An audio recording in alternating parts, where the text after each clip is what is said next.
नमस्कार, आप देख रहे हैं कुल्लू रिपोर्ट्स।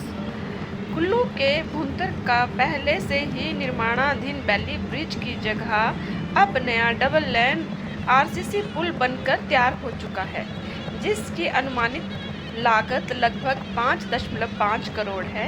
इस लंबी प्रतीक्षा के बाद पहली बार पैदल आवाजाही इसमें पहले ही शुरू हो चुकी है और अब बड़े वाहनों के लिए भी ये जल्दी खोलने की इसकी तैयारी है। लोकार्पण का कार्यक्रम आज हुआ, जिसमें कुल्लू के विधायक सुंदर सिंह ठाकुर ने पुल का सार्वजनिक रूप से आज उद्घाटन किया और इसे जनता को समर्पित किया।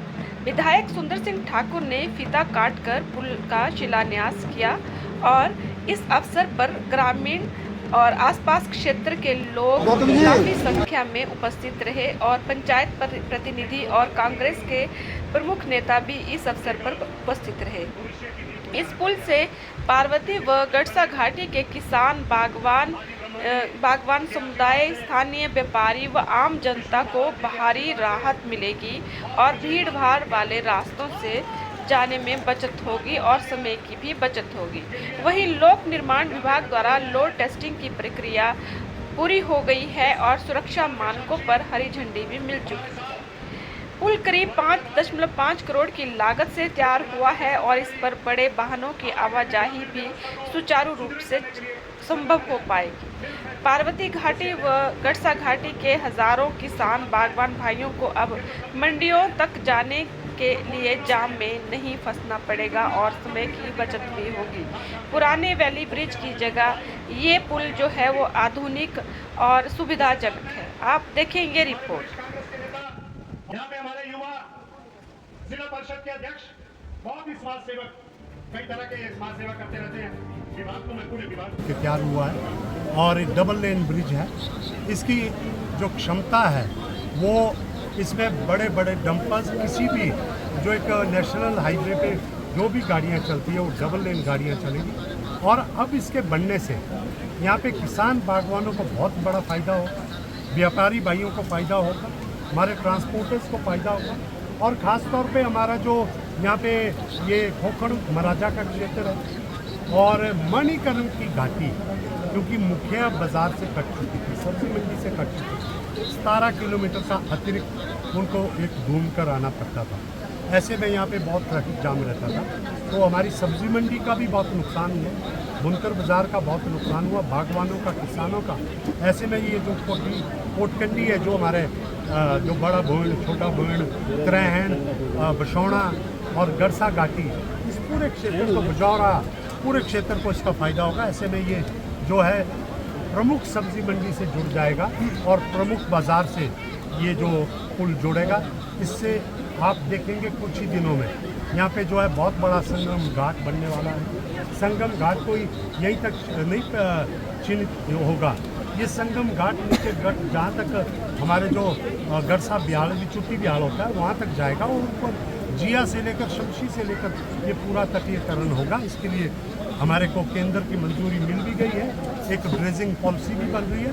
तो एक बहुत बड़ी योजना इस क्षेत्र के लिए ये मील पत्थर ये पुल साबित होगा। सर, बिजली महादेव रोपवे को लेकर जो प्रोटेस्ट हुआ है उसको लेकर आप क्या कहना चाहेंगे, क्योंकि बातें बहुत सारी निकल के सामने आ रही है। देखिए, आपके सामने ये बात जग जाहिर है कि 2018 में उसकी जो NOC दी गई, उसके बाद किन किन नेताओं ने उसको अपने चुनावी घोषणा पत्र में उसको डाला। प्रत्यक्ष को प्रमाण की जरूरत नहीं होती, आप RTI के माध्यम से सारी कॉपियाँ ले सकते हैं, लेकिन एक कोई व्यक्ति जिसको RTI की एप्लीकेशन लिखने नहीं आती है, उसने लिखा कि वर्तमान में कोई ऐसी अनापत्ति प्रमाण पत्र दिया गया, तो वर्तमान तो 25 है, जब वो 2018 में दिया गया था तो उसको उसके पोस्टल ऑर्डर 1 साल के 10 रुपये के हिसाब से, जितने साल की आपको जानकारी चाहिए उतने 10 रुपये के पोस्टल ऑर्डर लगाने चाहिए। ऐसे ही ये कुछ एक मंदबुद्धि लोग हैं, है ना। मुझे ऐसा लग रहा है कि इनके बीच में वर्चस्व की लड़ाई है, जिसमें इन्होंने देवनीति को इस्तेमाल किया है। ऐसा कुछ नहीं है, मैं भी देवनीति का व्यक्ति हूँ। अगर कुछ बात होगी तो कारदार संघ के माध्यम से हम जो एक सबसे बड़ी संस्था है ज़रूर बात करना चाहेंगे, लेकिन एक बहुत बड़ा प्रोजेक्ट है जिसके लिए हम कतई भी नहीं चाहेंगे, मैं पहले भी कह चुका हूँ कि 1% भी जो देवता कहेगा उसके बाहर नहीं जाएंगे हम, लेकिन जहाँ पे संभव हो उस काम को हम करना चाहेंगे जो इस क्षेत्र की भलाई के लिए हो। पहले ही यहाँ पे बहुत सारा नुकसान हम झेल चुके हैं, लेकिन शुक्र है कि इस साल अभी तक कोई नुकसान नहीं। और मैं महादेव जी से प्रार्थना करता हूँ, एक तो इन लोगों को सद्बुद्धि दे, ये जो टावर लगा रखे हैं टेलीफोन के, आज 20-25 सालों से देवता बोल रहा है इनको तो हटा रहे नहीं, जो चीज़ अभी लगी नहीं उसको रोकने के लिए वो ज़रूरत से ज़्यादा प्रयास कर रहे हैं। तो ऐसे में मुझे लग रहा है कि ये अपने वर्चस्व की लड़ाई लड़ रहे हैं। और जिन महिलाएं जो हमारे गांव के लोग आए थे उन्हें देवता का शेष देकर बुलाया गया था, ये बोल के बुलाया गया कि देवता मैं वहाँ पे जो है नाराज़ हो गया, कपाट बंद है। आज के दिन में कोई कपाट बंद नहीं है। ये भी एक मीडिया के माध्यम से भ्रम फैलाने की कोशिश की है। जा रहे हैं वहाँ कोई ऐसा रोक टोक नहीं, वहाँ लिखा नहीं है कि टूरिस्टों को निषेध है जाना। आज भी टूरिस्ट जा रहे हैं, सड़क के रास्ते से जा रहे हैं। जो चल पा रहा है यंग जा रहा है, जो बुजुर्ग है वो नहीं जा पा रहा है, लग्जरी टूरिस्ट नहीं जा पा रहा है। लेकिन जाएगा वही बिजली महादेव जिसकी आस्था हो।